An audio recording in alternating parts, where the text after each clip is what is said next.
हुकूमत हो या ऑपोजिशन, ब्यूरोक्रेट्स हो या अदालत, सब नैब से मुतल्लिक अपने तहफ़्फ़ुज़ात का इज़हार करते आए हैं।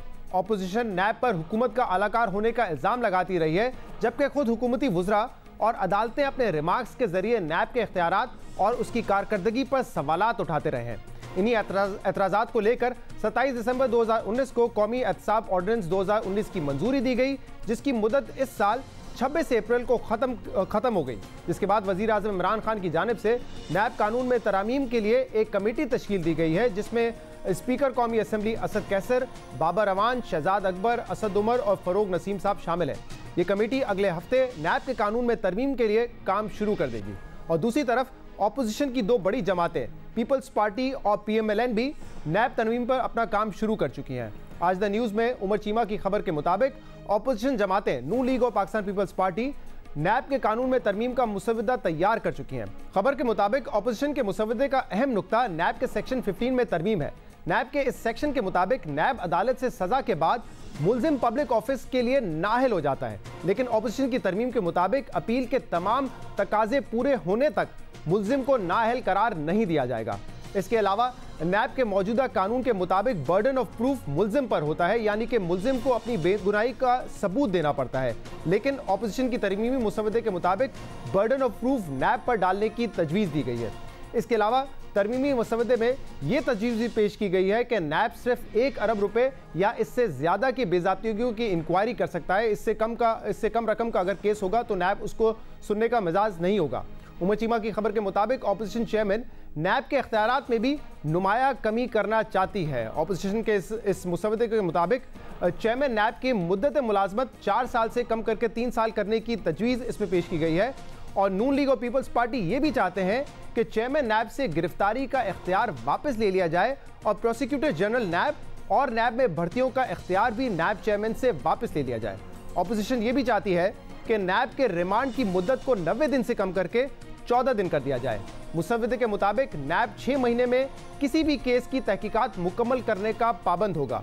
इस ड्राफ्ट के मुताबिक जमानत मिलने की सूरत में नैब मुल्जिम का नाम ECL में डालने की सिफारिश नहीं कर सकता और नैब 7 साल से पुराने मामलात की इंक्वायरी का हुक्म भी नहीं दे सकता। ऑपोजिशन पब्लिक ऑफिस होल्डर्स की तारीफ में भी नजरसानी चाहती है, जिसके मुताबिक इसे सिर्फ एग्जीक्यूटिव इख्तियार रखने वालों तक महदूद करना जरूरी है।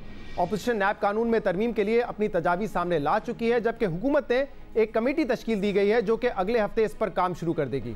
अहम बात यह है कि हुकूमत नैब कानून में तब्दीली के साथ साथ 18वीं तरमीम पर भी नजरसानी के लिए ऑपोजिशन से राब्तों पर गौर कर रही है। और शेख रशीद ने इस बारे में अहम दावा किया है। उन्होंने कहा है कि अगर हुकूमत नैब कानून में तरमीम के लिए ऑपोजिशन की तजावीज़ मान ले तो ऑपोजिशन 18वीं तरमीम पर हुकूमत का साथ देने के लिए तैयार हो जाएगी। शेख रशीद कह रहे हैं कि अगर हुकूमत ऑपोजिशन की नैब कानून से मुतल्लिक सिफारिशात तस्लीम कर ले तो ऑपोजिशन 18वीं तरमीम पर हुकूमत का साथ देने के लिए तैयार हो जाएगी। शेख रशीद का दावा कितना दुरुस्त है, ऑपोजिशन इस हवाले से अब तक हुकूमत से क्या बात कर चुकी है, इस पर बात करने के लिए हमारे साथ मौजूद हैं पाकिस्तान के साबिक वज़ीर आज़म और PMLN के सीनियर रहनुमा शाहिद खाकान अब्बासी साहब। अब्बासी साहब, बहुत बहुत शुक्रिया वक्त देने के लिए। आपने सुना शेख रशीद साहब ने आज भी ये कहा है कि नैब जो है ईद के बाद टार्जन बन जाएगा और वो दोनों तरफ टार्जन बनेगा। आप ये जो ड्राफ्ट तैयार कर रहे हैं, इसके बाद आपके ख्याल में क्या ये कानून बेहतर हो जाएगा, पहले से ज़्यादा सख्त हो जाएगा या बिल्कुल टूथलेस हो जाएगा? देखिए, ये टार्जन के ड्रामे टार्जन ही जाने, हम तो हक़ाइक़ की बात करते हैं। हमने कौमी असम्बली की कमेटी में ये आइन में तरमीम ये नैब ऑर्डिनेंस में तरमीम जो थी ये उनको दी थी। मैं ख़ुद भी वहाँ पेश हुआ था और उनको एक्सप्लेन किया था आधा घंटा लगा कर कि ये तरामीम क्या हैं और इनकी ज़रूरत क्यों है। तो अगर हुकूमत तरमीम चाहती है, अगर वाकई वो समझते हैं कि नैब मुल्क को चलाने में, मुल्क की तरक्की में एक रुकावट है, तो फिर ये बात समझ लें। हम बिल्कुल कोई इसमें ज़ाती मुफाद नहीं चाहते, बल्कि अगर किसी को शौक़ है तो लिख दे कि मुस्लिम लीग नून पे पुराने नैब का इतलाक़ होता रहेगा, क्योंकि नैब का कानून जो है ये एक आमिर ने बनाया था, इसमें तरमीम नहीं हो सकी, उसकी वजूहात अपनी जगह पर हैं, लेकिन ये तरमीम कंसेंसस से ही होगी। और ये तरमीम बुनियादी तौर पर नैब के ऑर्डिनेंस को आइन के मुताबिक, इस्लामी तालीमात के मुताबिक और जो प्रिंसिपल ऑफ नेचुरल जस्टिस हैं उसके मुताबिक करने के लिए है।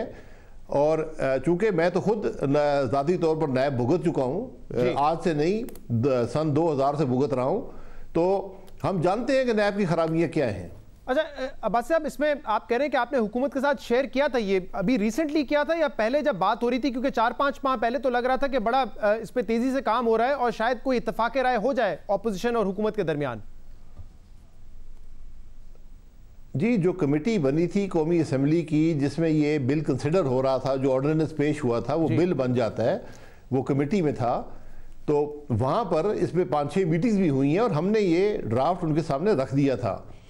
इसके साथ साथ एक फारूक नाइक साहब का बिल था जो सेनेट के अंदर था जी। तो फिर हमने एक मुतफिका ड्राफ्ट जिसमें PMLN के जो शिक्कें थी वो भी डाली, गवर्नमेंट का ऑर्डिनेंस भी डाला, फारूक नाइक साहब का बिल भी डाला, और एक मुतफिका जो हमारी तरफ से जो प्रपोजल है वो उस कमेटी के पास मौजूद है।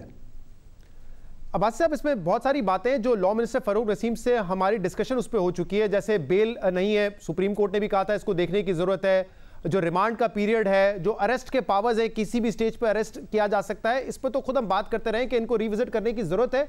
लेकिन एक दो बातें जो इस पर आपने लिखी मैं चाहूंगा कि उस पर जरा बताइए कि इसका क्या मकसद है। आपने कहा कि 1 बिलियन से ऊपर का अगर कोई केस होगा तो उस पर नैब इन्वेस्टिगेट कर सकती है, वरना उसकी तहकीकात नहीं कर सकती। इसकी क्या वजह है? क्या इससे ये नहीं होगा कि जो पब्लिक ऑफिस होल्डर है, जो एग्जीक्यूटिव अथॉरिटी पे बैठा हुआ है, इसका मतलब वो अगर 70 करोड़ 80 करोड़ 90 करोड़ तक की करप्शन करेगा तो उस पर हाथ नहीं डाल सकता नैब? 1 अरब से ज्यादा अमाउंट होगा तो फिर कार्रवाई हो सकेगी। देखें, जहां पर पब्लिक फंड्स की बात है, जहां पर पब्लिक फंड्स की बात है तो वो 1 अरब से ज़्यादा ही हो। 1 अरब हुकूमती जहां तक मामला होता है वो उसमें कोई हैसियत नहीं रखता। तो ये किसी को 5 करोड़, किसी को 10 करोड़, तुमने गाड़ी रख ली, 5 लाख खर्च कर दिया, ये सिर्फ लोगों को दबाने का तरीका होता है। तो जहां पर पब्लिक फंड्स की इन्वॉल्वमेंट है उसमें अगर किसी ने खुद बुर्द किया तो आप उसको ज़रूर पकड़ें। लेकिन जहां तक रिश्वत लेने की बात है, जो इलीगल ग्रेटिफिकेशन है, उस पर कोई लिमिट नहीं है। सही। और आपने क्या इसको मशरूत किया हुआ है 18वीं तरमीम से कि अगर हुकूमत आपका ये नैब का ड्राफ्ट मान लेती है, मंजूर कर लेती है, तो फिर आप हुकूमत की हिमायत करेंगे 18वीं तरमीम को तब्दील करने में? देखिए, 18वीं तरमीम तब्दील नहीं हो सकती। 18वीं तरमीम जो थी वो आइन का हिस्सा बन चुकी है। अब अगर किसी को, हुकूमत को आइन में तरमीम चाहिए तो एक बिल असेंबली में ले आए, वो बिल अलहदा कंसिडर होगा। जिस तरह नैब का बिल कंसिडर हो रहा है उसको भी एक कमेटी कंसिडर करेगी, उसको डिबेट करेगी, उसके ऊपर फिर पार्टी अपना मौकफ देंगी। लेकिन सिर्फ ये कह देना, और मैं हैरान हूं कि हुकूमत के वजीर ये बातें कर रहे हैं कि 18वीं तरमीम को वापस किया जाए। वापस नहीं, अमेंड ही किया जाए, जाहिर सी बात है। जहां पे उनको लगता है कि इख्तियारात नाइंसाफी इससे जी मुकम्मल कीजिए। जी, तो 18वीं तरमीम वापस नहीं हो सकती, ये खाम ख्याली छोड़ दें। 18वीं तरमीम बुनियादी तौर पर जो सूबों को उनका हक था वो दिया गया था, और अगर आज के आइन में जिसके 18वीं तरमीम की शिकें शामिल हैं, किसी को तरमीम करनी है तो बिल बनाकर असेंबली में ले आए, बातें ना करे।